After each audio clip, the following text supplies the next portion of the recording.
রাজধানীতে অনুমতি ছাড়া কোরবানির পশুর হাট বসানো হলে মালিককে আটক করা হবে। এক হাটের পশু আরেক হাটে নিলে ব্যবস্থা নেওয়া হবে। কোরবানির পশুর হাটের নিরাপত্তা প্রস্তুতি নিয়ে এক সংবাদ সম্মেলনে ডিএমপি কমিশনার এই হুঁশিয়ারি দেন। পশু পরিবহনের সড়কপথে হাইওয়ে পুলিশ ও নৌপথে নৌ পুলিশ নিরাপত্তা দেবে বলেও জানান তিনি। নাদিয়া শারমিনের রিপোর্ট। কদিন পরেই রাজধানীতে জমে উঠবে কোরবানির পশুর হাট। দুটি স্থায়ী সহ এবার মোট 19টি কোরবানির পশুর হাটের অনুমোদন দেওয়া হয়েছে। হাটে নিরবচ্ছিন্ন বিদ্যুৎ সরবরাহের জন্য বিদ্যুৎ বিভাগকে অনুরোধও করা হয়েছে।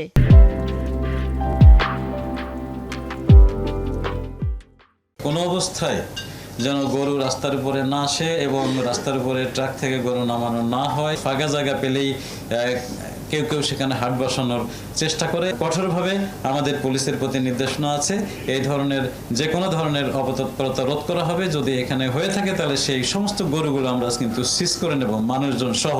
পশুর হাটে অজ্ঞান পার্টি, মলম পার্টি ও জাল টাকা ছড়ানো চক্রের বিষয়ে পুলিশ সজাগ থাকবে। এছাড়া ড্রোন প্যাট্রোলিং এর ব্যবস্থা করা হয়েছে। সকল হাটে সিসিটিভি ক্যামেরার ব্যবস্থা করা হয়েছে এবং সমন্বয় সভা করে প্রতি হাটে একটি করে কোঅর্ডিনেশন কমিটি গঠন করা হয়েছে, যারা হাটের টোটাল নিরাপত্তা ব্যবস্থা নিশ্চিত করবে এবং সমন্বয় করবে।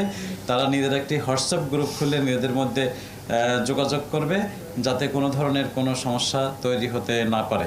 হাসিলের হার নির্ধারণ করে সেটি লটকে রাখে, সেজন্য তাদেরকে বলা হয়েছে। হাটের পাশাপাশি বেশ কয়েক বছর ধরে অনলাইনেও পশু কেনা বেচা হচ্ছে। তাই অনলাইনে পশু কেনায় সতর্ক থাকার আহ্বান জানিয়ে ডিএমপি কমিশনার বলেন, সাইবার টিমও এবার অনলাইন প্ল্যাটফর্মে নজর রাখবে। অনলাইনে কোনো প্রতারণা করতে পারে কিনা সেজন্য সাইবার টহল থাকবে। রাজধানীর হাটগুলোতে 24 ঘন্টাই পুলিশ থাকবে।